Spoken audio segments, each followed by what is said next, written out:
A teď už jsme v Beskydech. Jezdí se sem za dobrým jídlem, lyžováním, turistikou a také za golfem. Jsou tady dvě velká golfová hřiště v Čeladné a na Ostravici. A tyto dva golfové rezorty se teď spojily v jednu destinaci, kde si hráči mohou zahrát na 3 mistrovských 18jamkových hřištích. Nádherný výhled na panorama Beskyd a nejvyšší vrchol Lysou horu mají golfisté, kteří zavítají do rezortů v Čeladné a v Ostravici. Oba jsou teď navíc propojené, takže se jedná o největší golfovou destinaci v Česku, která hráčům nabízí dohromady 55 jamek na 3 mistrovských hřištích. Nám se podařilo využít situace, kdy takhle blízko sebe, opravdu jinde v České republice takto kvalitní golfové rezorty nejsou. Opravdu díky té infrastruktuře, která je tím pádem do toho zahrnutá, jako jsou 3 18jamková hřiště, 3 hotely, 2 restaurace, spousta dalších doprovodných aktivit, cvičné plochy a vlastně i to dopravní propojení, tak opravdu se to stává největší golfovou destinací v rámci České republiky.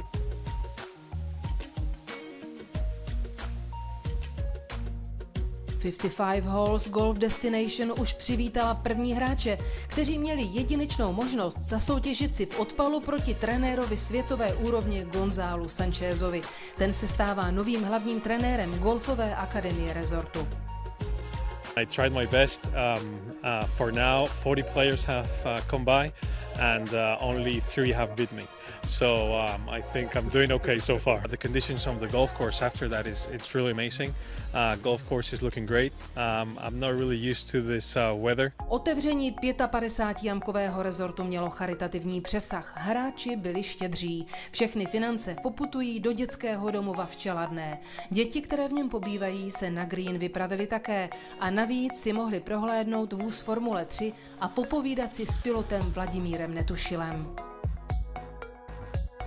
Víc turistů a nárůst příjmů z cestovního ruchu, to si od spojení 2 rezortů nabízejících 3 mistrovská hřiště slibuje Moravskoslezský kraj. Pro region je to velmi významná událost, protože přijedou turisté, kteří tady vlastně utratí své peníze, mohou se pokochat tou krásou a v loňském roce jsme měli přes 1 000 000 turistů a velké množství bylo i ze zahraničí, a to Německa, Polska i Slovenska. Nejen golfisty, ale i jejich rodiny a další turisty vřele přivítají beskydské hotely.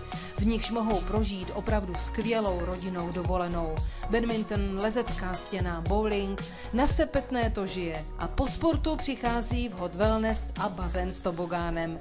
V Beskydech si každý najde to své.